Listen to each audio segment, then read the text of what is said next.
एक जमाने में सरसब्ज अफ्रीकी सवाना में जोजो रहता था, बड़े दिल वाला एक मेहरबान ज़राफ़ा। एक धूप वाली सुबह जोजो बबूल के कुछ पत्तों से लुत्फ अंदोज हो रहा था।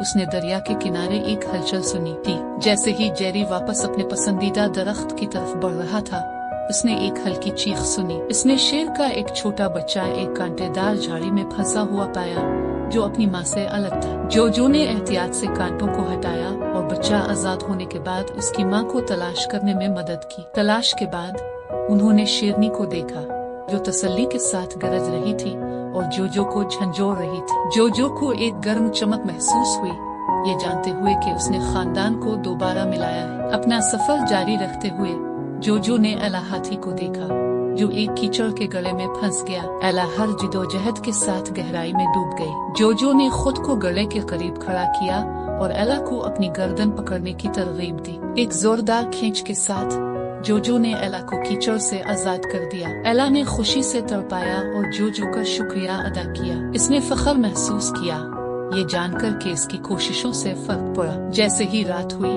जोजो ने एक चमकता हुआ सितारा देखा जो हरकत करता दिखाई दे रहा था। इसके बाद इसे एक छोटा अलू मकड़ी के जाले में उलझा हुआ पाया। जोजो ने अलिफालो को आजाद करते हुए आहिस्तगी से जाल पर चुटकी ली। शुक्रगुजार अलिफालो खुशी से चीखा। जंगल की तलाश के दौरान जोजो ने शरारती बंदरों को एक बड़े मकड़ी के जाले में फंसे हुए पाया। घास के ब्लेड का इस्तेमाल करते हुए जोजो ने जाले को काटकर बंदरों को आजाद किया। जोजो की मदद के लिए शुक्रगुजार वो दरख्तों से खुशी से झूम उठे। जोजो आखिरकार अपने पसंदीदा दरख्त पर पहुंचा।